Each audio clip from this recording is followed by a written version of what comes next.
अस्सलाम वालेकुम, my name is Mohammad Ashfaq Iqbal. आज हम chapter 7 fundamental principles of organic chemistry आज यहाँ डिस्कस करने जा रहे हैं। इसका वेरी फर्स्ट लेक्चर है स्टूडेंट्स। आपको कोई भी प्रॉब्लम हो किसी भी तरह का तो आप मुझे कमेंट सेक्शन में मेंशन करें, मैं वो उसका आंसर कर दूँगा।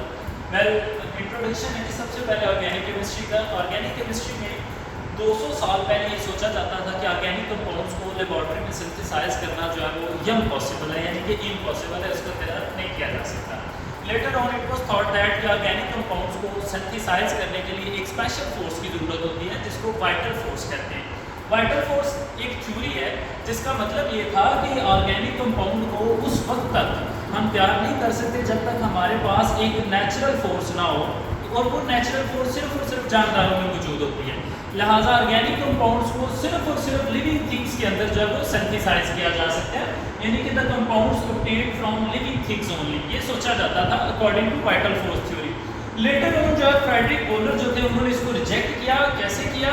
उन्होंने यूरिया तैयार किया। कहाँ से? अमोनियम साइनाइड से। अमोनियम साइनाइड एक इनऑर्गेनिक कंपाउंड है। हमें इनऑर्गेनिक और ऑर्गेनिक का फर्क कैसे पता चलता है? ये पार्शियल पॉजिटिव चार्ज है और साइनाइड में पार्शियल नेगेटिव चार्ज है, यानी कि ये एक आयोनिक कंपाउंड है। इस आयोनिक कंपाउंड से यूरिया को जब सिंथेसाइज किया गया तो इससे पता चला कि organic compound can be synthesised in the laboratory. There is no need of any vital force to synthesise the organic compounds in the laboratory. Modern definition फिर इसके अकॉर्डिंग हुई कि ऑर्गेनिक कंपाउंड्स, यानी कि पहले तो कहा जाता है ना इनको लेबोरेटरी में सिंथेसाइज नहीं किया जा सकता। मॉडर्न डेफिनेशन है organic compounds can be synthesised in the laboratory and the compounds which contain carbon, hydrogen and their derivatives. The term derivative means कि इसमें ऑक्सीजन, नाइट्रोजन, सल्फर या कोई फास्फोरस का भी एलिमेंट जो है मौजूद हो सकता है। अब कुछ एक्सेप्शन हैं। हम पहले तो कहते थे हाइड्रोकार्बन्स की स्टडी को ऑर्गेनिक कहते हैं। एक्सेप्शन क्या है कि कार्बन डाइऑक्साइड जिसके अंदर कार्बन मौजूद है but it is still inorganic, carbon monoxide, bicarbonates, carbonates and carbides, इनके अंदर कार्बन भी मौजूद है लेकिन ये फिर भी इनऑर्गेनिक है। इसकी क्या रीजन है? उसकी रीजन ये मल्टीपल रीजंस हैं कि इनके ज़्यादातर आयोनिक स्ट्रक्चर्स की वजह से, आयोनिक लैटिस की वजह से, या इनके अंदर वो क्वालिटीज़ नहीं पाई जा रही जो कि कार्बन और हाइड्रोजन का इंटरेक्शन होता है, कार्बोहाइड्रेट्स होना, यानी कि इस तरह की इंटरेक्शन ना पाए जाने की वजह से और इनकी काफ़ी टिपिकल प्रॉपर्टीज़ की वजह से इनको इनऑर्गेनिक क्लास में कंसीडर किया जाता है, इनको ऑर्गेनिक नहीं कहा जाता। Some features of organic compound, ये जो salient features of organic compound है उसमें सबसे पहले आ जाता है पेक्यूलियर नेचर। पेक्यूलियर का मतलब होता है यूनिक, खास, अलग थलग, सबसे फैसिनेटिंग, जो आपको अट्रैक्ट कर रही है चीज़। तो ऑर्गेनिक कंपाउंड्स के अंदर जो चीज़ हमें अट्रैक्ट करती है उसकी प्रॉपर्टी आ जाती है कैटिनेशन। कैटिनेशन क्या होता है? Self linking ability of carbon. Students, आपको पता है कि कार्बन जो है वो 4 बॉन्ड बनाती है। इसके पास ये टेंडेंसी है कि ये इस तरह से भी बॉन्ड बना सकती है, ये अपवर्ड, ये डाउनवर्ड, ये जितनी मर्जी इसकी लंबी चेन जो है वो कार्बन की बन सकती है। This self linking ability of carbon is called catenation. यहाँ से इंपॉर्टेंट शॉर्ट क्वेश्चन जो आता होता है वो आता है define catenation, give example.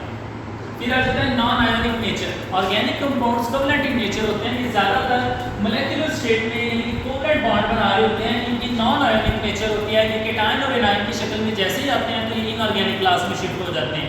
Example आपने अभी भी देखा कि अमोनियम साइनाइड जो कि इनऑर्गेनिक था, जबकि यूरिया एक कोवलेंट कंपाउंड है जो कि ऑर्गेनिक है।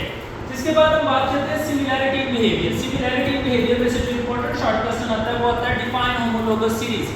होमोलोगस सीरीज का क्या मतलब होता है? फॉर एग्जांपल बच्चे, आपको पता है कि मीथेन का फार्मूला है CH4। आप मीथेन में CH2 ऐड करोगे तो क्या आ जाएगा? नेक्स्ट मेंबर जिसको हम क्या कहते हैं? ईथेन, यानी कि ये है methane. As we add CH2 group it change into ethane.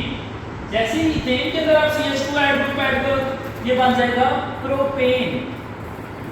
इसमें CH2 ऐड करोगे ये बन जाएगा ब्यूटेन एंड सो ऑन। आप CH2 ग्रुप ऐड करते जाएं, पेंटेन, हेक्सेन, हेप्टेन, यानी कि इस वजह से इनको कहा जाता है होमोलोगस सीरीज।